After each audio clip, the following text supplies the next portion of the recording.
پاک British arts international group کے زیر اہتمام آن لائن پہلا نعتیہ مشاعرے کا اہتمام کیا گیا، اور اس مشاعرے میں مہمان خصوصی ڈاکٹر شہینہ کشور صاحبہ نے اپنا نعتیہ کلام پیش کیا۔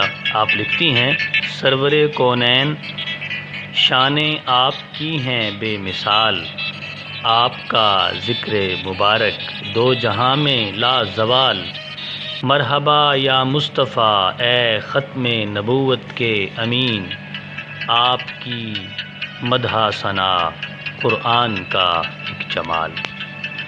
اور اس مشاعرے کے اختتام پر پروفیسر ڈاکٹر مزمل حسین صاحب نے خوبصورت انداز میں تبصرہ پیش کیا، اور آپ نے پاک برٹش آرٹس کے اس مشاعرے کو خوب سراہا،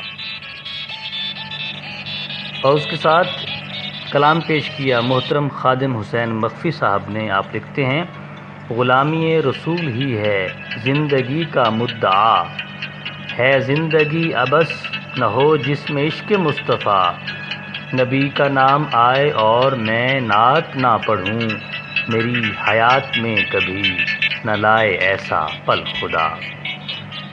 اور اس کے بعد کلام پیش کیا ہمارے پاک برٹش آرٹس کے اس مشاعرے کے مہمان اعزاز تھے محترم طلعت منیر صاحب۔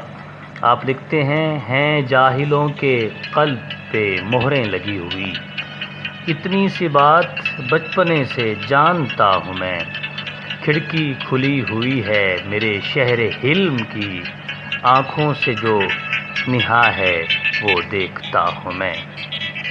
اسی طرح پاک برٹش آرٹس انٹرنیشنل گروپ کے مشاعرے کا اختتام ہوا۔ اجازت دیجیے، اللہ حافظ۔